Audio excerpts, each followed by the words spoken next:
question of their responsibility is a double question. First of all, it's a moral question. What should be their responsibility? There's a descriptive question. What is their responsibility? Well, their responsibility is to serve power. And that's been the case through history. The history of intellectuals is written by intellectuals, so they come out looking pretty good, naturally. If you look at the actual record, overwhelmingly, the intellectual classes, the educated classes, have been those who are accepted and respected in their own day, at least, or in their own place, are those who have supported power systems. That's almost invariably the case in almost every society. Essentially, Noam Chomsky believed that intellectuals were doing their duty if they worked for a just and moral cause, rather than making decisions solely in the political interest of the state. Responsible intellectuals would be willing to use their higher access to information to reveal the truth about our government, especially since the American populace was, and still is, very susceptible to media control. States often act immorally, hypocritically, deceptively, and unjustly. Officials and other elites frequently justify these actions through deception and ideology.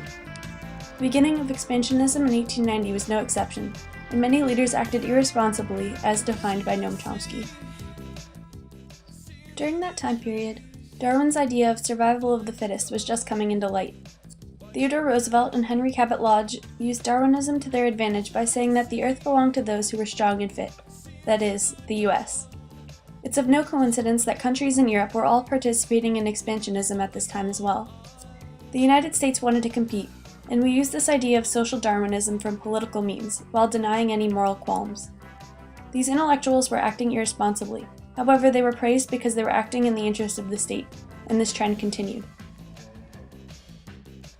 Captain Alfred Thayer Mahan wrote The Influence of Sea Power Upon History, which argued that control of the sea was key to world dominance. He was put on a pedestal for his ideas because they were in congruence with the motives of the state. James G. Blaine and his Big Sister policy were similarly rewarded.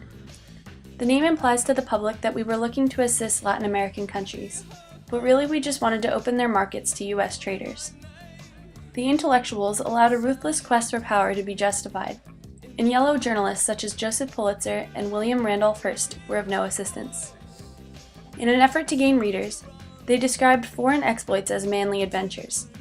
American public opinion was swayed to be accepting of belligerence as a result, and several close encounters overseas showed that at this point, Americans were willing to risk war even for distant and minor disputes. Regarding Cuba, this yellow journalism was taken to a new level. Pulitzer, Hearst, and others reported atrocities with exaggeration.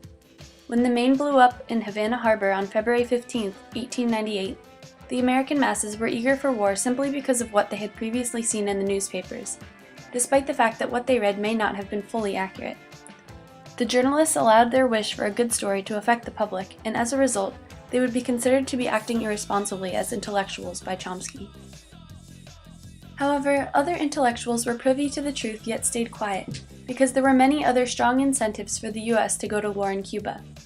For instance, American businesses had an investment stake of about $50 million in Cuba, and an annual trade stake of about $100 million. In addition, Henry Cabot Lodge noted that Cuba lay right on the line that led to the much sought-after Panama Canal, and whoever controlled Cuba controlled the Gulf of Mexico. Even McKinley, who questioned the war personally, still called for it so as not to hurt his chances in the upcoming election. Ironically, the war message was sent to Congress with the labeled intention of freeing the oppressed Cubans, as proved with the Teller Amendment. However, clearly this was not their ultimate reasoning for doing so. As we've seen so far, those who justified imperialism for anything more than what it was were to be considered irresponsible intellectuals. Reversely, however, those who fought against it would be seen in a better light by Chomsky. The members of the Anti-Imperialist League embraced the role of opposition. The Harvard philosopher William James said, "God damn the United States for its vile conduct in the Philippine Isles," saying that he couldn't believe the U.S. could puke up its ancient soul without a wink of squeamishness. He, along with other anti-imperialists such as Mark Twain, said that annexation would dishonor and ultimately destroy America's venerable commitments to self-determination, consent of the governed, and anti-colonialism. They were contested by the intellectually irresponsible Theodore Roosevelt, who said that If Americans were morally bound to abandon the Philippines, we were also morally bound to abandon Arizona to the Apaches. The imperialists continued to promote that Americans must help to uplift the underprivileged, underfed, and underclad of the world, which sounds righteous to the public while conveniently masking our ulterior motives. Although the United States followed through with the Teller Agreement as promised by releasing control of Cuba, the subsequent initiation of the Platt Amendment did nothing but prove what our motives were all along. Under the Platt Amendment, the Cubans were forced to agree not to conclude treaties that might compromise their independence and not to take on debt beyond their resources. The United States would be allowed to intervene with troops to restore order when it saw fit. Finally, the Cubans must sell or lease needed coaling or naval stations to the United States. Quite obviously, we were not ready or willing to relinquish our control. In the end, as America began its imperialist ways, a variety of both irresponsible and responsible intellectuals took the stage. While certainly this is only one way of interpreting the events that occurred, and the righteousness of our actions can obviously be debated, it's interesting to question our motives throughout history. As Noam Chomsky says, states are not moral agents, people are, and can impose moral standards on powerful institutions. It's important to remember this and the ability to stay involved as responsible citizens as we move forward into the future.